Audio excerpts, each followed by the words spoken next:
बच्चों,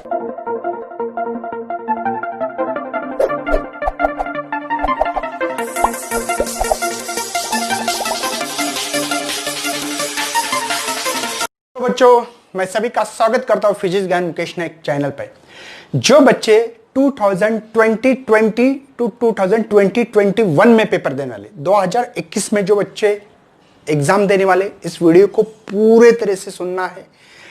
question paper का pattern समझ के लेना है, कैसे पढ़ाई करना चाहिए, क्या क्या क्वेश्चंस आते हैं, सभी चीजें डिटेल्स में मैं डिस्कशन करने वाला हूं। अगर इस चैनल पे आप लोग नए हो तो सबसे पहले बच्चों सब्सक्राइब करना है, लाइक करना है और अपने दोस्तों को शेयर करना है, ताकि सभी को क्वेश्चंस का पैटर्न कैसे होता है ये तो किसी पेपर में मिल जाएगा, आपको बुक्स में भी मिलेगा, लेकिन क्या उसको आप लोग डिस्कशन करना चाहते हैं, समझ के लेना चाहते हैं? तो चलो बच्चों, हम लोग डिस्कशन करेंगे। सबसे पहले सब्जेक्ट फिजिक्स है, क्लास 12। बाकी सब्जेक्ट के भी अगर आपको होना था तो मुझे प्लीज कमेंट डालिए कि सर अदर सब्जेक्ट के भी पेपर दे दो।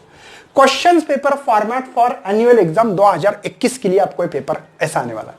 सबसे पहले बच्चों, इसमें हम लोगों को 3 घंटे का ये पेपर है।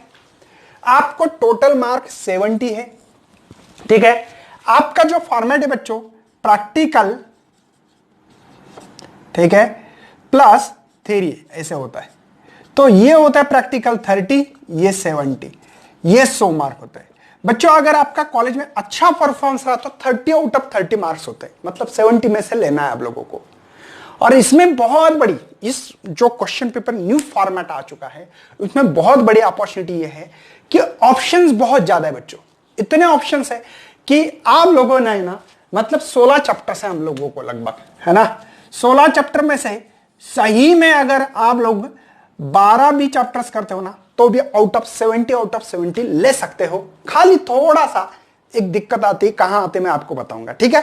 तो चलो बच्चों स्टार्ट करता हूं। आपको टोटली 4 सेक्शन है, सेक्शन ए, सेक्शन बी, देखो section A, section B, section C and section D, ऐसे 4 सेक्शन है। सबसे मेन सेक्शन ए आपको 18 मार्क के लिए 10 प्लस 8, तो देखो सेक्शन ए आपको है 18 मार्क के लिए। सेक्शन बी जो है बच्चों, देखो सेक्शन बी 16 मार्क के लिए है। सी सेक्शन बच्चों 24 मार्क के लिए, और जो डी सेक्शन से आपके लिए यहां पे अटेम्प्ट एनी 3, ठीक है, जो दे वाला है, जो सेक्शन डी है बच्चों, इसके लिए आपको 12 मार्क्स है, ठीक है, ये 12 मार्क है। तो ये आपको 70 होते हैं। ऐड करना है तो कर सकते हो गए, ये देखो 10, ये 20 है ना, तो ये हो गए 20, 4, 6, 7, हाँ ठीक है। टोटल 70 मार्क का question paper. Section A 18 mark, B 16, C 24 और डी 12। चलो मैं आपको बता देता हूं पहले क्वेश्चन नंबर फर्स्ट। पहला क्वेश्चन होगा आपका, select and right the correct answer. आपको एमसीक्यूज होंगे 1 to 10, पूरे 10 एमसीक्यूज होंगे, 7 थ्योरी बेसिस पे होंगे, मतलब वो नॉलेज चेक करते हैं बच्चों। ये जो एमसीक्यूज है ना, ये चाहते हैं सीईटी, नीट, जेडब्ल्यू की तैयारी जो बच्चे कर रहे हैं उनके लिए हेल्पफुल हो और इसके 10 के 10 नंबर मिले। जो बच्चे तैयारी कर रहे हैं सीईटी, नीट, उनका इस क्वेश्चन पेपर का फॉर्मेट इसी को मतलब ध्यान में रखते हुए बनाया गया है कि जो बच्चे बहुत सारे कॉम्पिटिटिव एग्जाम की तैयारी कर रहे हैं, तो ये 10 में से 7 थ्योरी, 3 न्यूमेरिकल, ऐसे 10 मार्क के क्वेश्चन है। ये नंबर्स लेना बहुत इजी होता है। अगर आप सीईटी, नीट, जेट, डबल जो भी एग्जाम की तैयारी कर रहे हो, तो अगर बोर्ड की ओनली तैयारी करें तो दिक्कत जाएगा। इसलिए बच्चों मैं कॉन्सेप्ट पढ़ाता हूं, कॉन्सेप्ट के ऊपर ध्यान देना, यही चेक करते हैं। साथ में बच्चों आपको क्वेश्चन नंबर सेकंड होता है, आपको 8 सवाल होते हैं उसमें, very short answer, 1 line 2 line, ज्यादा से ज्यादा 1 या 2 लाइन के आंसर होते हैं।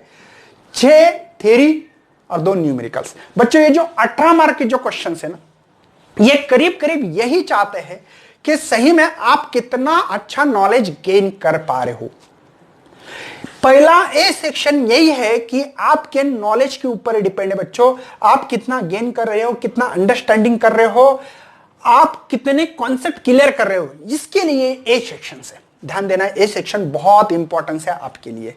ओके, मतलब इस 18 मार्क उसी को मिलेंगे जो बच्चा रट्टा नहीं, बल्कि वो कंटेंट के साथ कॉन्सेप्ट को क्लियर कर रहा है, वही बच्चा सक्सेस होने वाला इस 18 मार्क के लिए।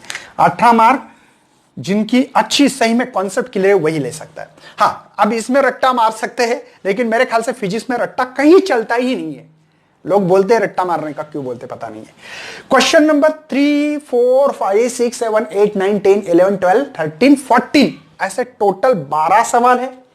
12 में से आपको 8 ही सॉल्व करना है बच्चों, 8, और 2 मार्क के लिए 1 सवाल, मतलब ज्यादा से ज्यादा आपको पूछेगा। जैसे मैंने अभी प्रॉपर्टीज ऑफ डायमैग्नेटिक चैप्टर पढ़ा है, प्रॉपर्टीज, तो 4 प्रॉपर्टीज लिखना पड़ेगी, या define gives unit and dimension, ऐसे सवाल आता है। जैसे कि मैंने magnetisation gives unit and dimension, simple सवाल, डिफाइन लिखना है, फार्मूला लिखना है, यूनिट और डायमेंशन, ऐसे सवाल होते हैं, इजी सवाल होते हैं। इसमें 2 मार्क के लिए सवाल होते हैं। इसमें 7 थ्योरी बच्चों और 5 न्यूमेरिकल, इसमें से 8 कोई भी सॉल्व कर सकते हैं। पूरे 7 थ्योरी यूज किए आपने और 1 ही न्यूमेरिकल सॉल्व किया तो भी नंबर मिलने वाले। या किसी को न्यूमेरिकल बहुत अच्छे हैं, जो जेडबल की तैयारी कर रहा, 5 न्यूमेरिकल और 3 थ्योरी सॉल्व किया तो भी आपको नंबर आउट ऑफ मिलेंगे। इसमें सब बच्चों को आउट ऑफ नंबर मिलने के चांसेस होते हैं बच्चों, इसलिए मैंने बहुत डिटेल्स में गिरीश सर, डावरे सर ने जो हमारी नोट्स बना के दिए उसी के हिसाब से दी वाली है। बहुत एक्सपीरियंस होल्डर है, उनकी नोट्स इस्तेमाल करना है आपको कोई भी हालत में, ठीक है। अटेम्प्ट एनी 8, सेक्शन सी में बच्चों आपको 24 मार्क है, 12 क्वेश्चन है डबल, मतलब 4 ऑप्शन है बच्चों। यहां पे भी 4 ऑप्शन है, यहां पे, हाँ यहां कोई ऑप्शन नहीं है।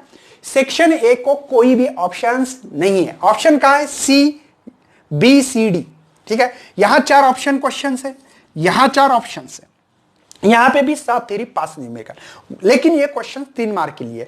तो यहां पे डेरिवेशन पूछते हैं, मैक्सिमम डेरिवेशन ज्यादा आते हैं। Graphically representation by velocity, displacement, acceleration, जो ऑक्सीलेशन में पढ़ा था हमने, या कोनिकल पेंडुलम का सवाल आ सकता है, या एंगल ऑफ बैंकिंग का सवाल आ सकता है, रोटेशनल डायनामिक्स का, है ना, या मोमेंट ऑफ इनर्शिया डिस्क का आ सकता है, प्रिंसिपल ऑफ पैरेलल या theorem of parallel axis and perpendicular axis, ऐसे सवाल आने के चांसेस है। तो 24 मार्क के लिए है, ठीक है। इसमें से 7 थ्योरी 5 मिनट, कुछ कोई भी 8 सवाल सॉल्व करना है। सेक्शन डी है बच्चों, अटेम्प्ट एनी 3, 5 सवाल है बच्चों। कितने टोटल? 5। देखो कहां से, 27, 28, 29, 30, 31, मतलब 5 सवाल है। 5 में से 3 सवाल करना है, और उसमें एक बात ध्यान रखना है, ये लॉन्ग आंसर क्वेश्चन है बच्चों, क्योंकि ये सवाल है आपको 4 मार्क के लिए। कितने? 4 मार्क के लिए। इसमें बहुत बढ़िया बात ध्यान में रखना है, इसमें 2 थ्योरी, प्योर थ्योरी के ऊपर 2 क्वेश्चन जो होंगे वो प्योर, है ना, थ्योरी होगी प्योर। लेकिन 3 सवाल ऐसे बच्चों, इसमें ये 3 सवाल सबको समझना बहुत जरूरी है। बहुत सारे बच्चे इसमें कंफ्यूज।